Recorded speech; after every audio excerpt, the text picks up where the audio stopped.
মুন্সিগঞ্জ শহরে একজন প্রখ্যাত মাদক ব্যবসায়ী 18টি মামলার আসামি, তাকে পুলিশ 18 বারে অ্যারেস্ট করেছে। 18 বার এসে জামিন পেয়ে আবার বের হয়ে আবার মাদক ব্যবসা করছে।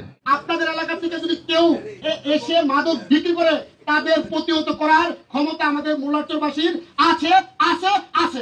মুন্সিগঞ্জ শহরের অন্যতম জনপ্রিয় এলাকা মোল্লারচর। প্রতিদিনই ঘুরতে আসেন শত শত মানুষ। মনোরম এই পরিবেশে এসেও নানা হয়রানি ও নিরাপত্তাহীনতার মুখে পড়ার অভিযোগ রয়েছে স্থানীয় বাসিন্দা ও পর্যটকদের। অভিযোগ, কখনো কিশোর গ্যাংয়ের উৎপাত, আবার কখনো ইফটিজিংয়ের শিকার হন পর্যটকরা। সন্ধ্যার পর বারে মাদক কারবার ও মাদক সেবীদের আনাগোনা। এমন পরিস্থিতিতে মাদক, কিশোর অপরাধ ও ইফটিজিং প্রতিরোধে স্থানীয় বাসিন্দাদের সঙ্গে মতবিনিময় সভা করেছে মুন্সিগঞ্জ থানা পুলিশ। সোমবার বিকেলে শহরের মোল্লারচর এলাকায় এ সভা হয়। প্রধান অতিথি হিসেবে উপস্থিত ছিলেন জেলার অতিরিক্ত police super crime and operation Kamran Hossain. বিশেষ অতিথি ছিলেন মুন্সিগঞ্জ প্রেস ক্লাবের সাধারণ সম্পাদক মোহাম্মদ গুলজার হোসেন। সভাপতিত্ব করেন সদর থানার অফিসার ইনচার্জ মোহাম্মদ তসলিম উদ্দিন। অনুষ্ঠান সঞ্চালনা করেন মুন্সিগঞ্জ প্রেস ক্লাবের যুগ্ম সাধারণ সম্পাদক নাদিম মাহমুদ। মতবিনিময় সভায় স্থানীয়রা মোল্লারচর এলাকার বিভিন্ন সমস্যা ও অপরাধ প্রবণতার বিষয়গুলো তুলে ধরেন। মাদক, কিশোর অপরাধ ও ইফটিজিং বন্ধে পুলিশের তৎপরতা বাড়ানোর দাবি জানান তারা। যে মাদক খাচ্ছে, যে মাদক ব্যবসায়ী, তাকে আমরা প্রতিহত করব। সেটা উত্তর ইসলামপুর না দক্ষিণ ইসলামপুর, ব্রিজের ওই পারে না এই পারে, এটা হবে না। আমাদের সবার এক থাকতে হবে। আপনি যদি বিচার ব্যবস্থার দিকে চিন্তা করেন ওই অ্যাঙ্গেল থেকে, প্রত্যেক আসামির কিন্তু জামিনে যাওয়ার অধিকার আছে।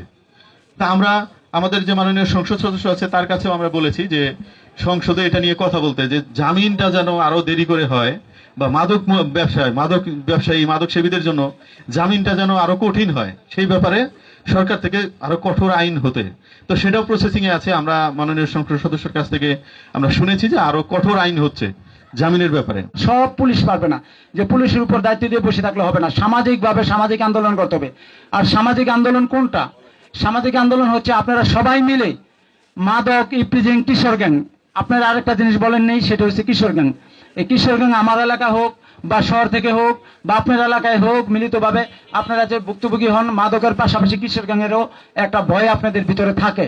আমি এসে একটু আগে এসেছি, এসে কয়েকটা বাসায় গেছি বা আশেপাশে কয়েকটা দোকানে বসেছি। আমি যেটা জেনেছি যে আপনারা যদি একতাবদ্ধভাবে চেষ্টা করেন, সাক্ষার উপর কেন, সাক্ষার 1 কিলোমিটার উদ্ধারে কেউ কথা বলতে পারবে না যদি সাহস নিয়ে আপনারা একতাবদ্ধ থাকেন। আপনারা যদি সচেতন থাকেন, আমি আমার টিম নিয়ে আমার যতটুকু দেওয়া সম্ভব আমি চেষ্টা করব তার সবটুকু দিয়ে আপনাদেরকে ভালো রাখার বা আপনাদের আইন শৃঙ্খলা পরিস্থিতি ভালো রাখার।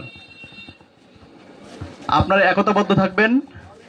আপনারা যে কোনো ধরনের অপরাধ নিবারণের জন্য আমাকে জানাবেন। আমি আমার যতটুকু সাধ্য আছে ততটুকু দিয়ে আপনাদেরকে সাহায্য করব এই সুন্দর একটা মোল্লারচর সহ মুন্সিগঞ্জ শহরটাকে সুন্দর করে গড়ে তোলার জন্য। ডেস্ক রিপোর্ট, আমার বিক্রমপুর।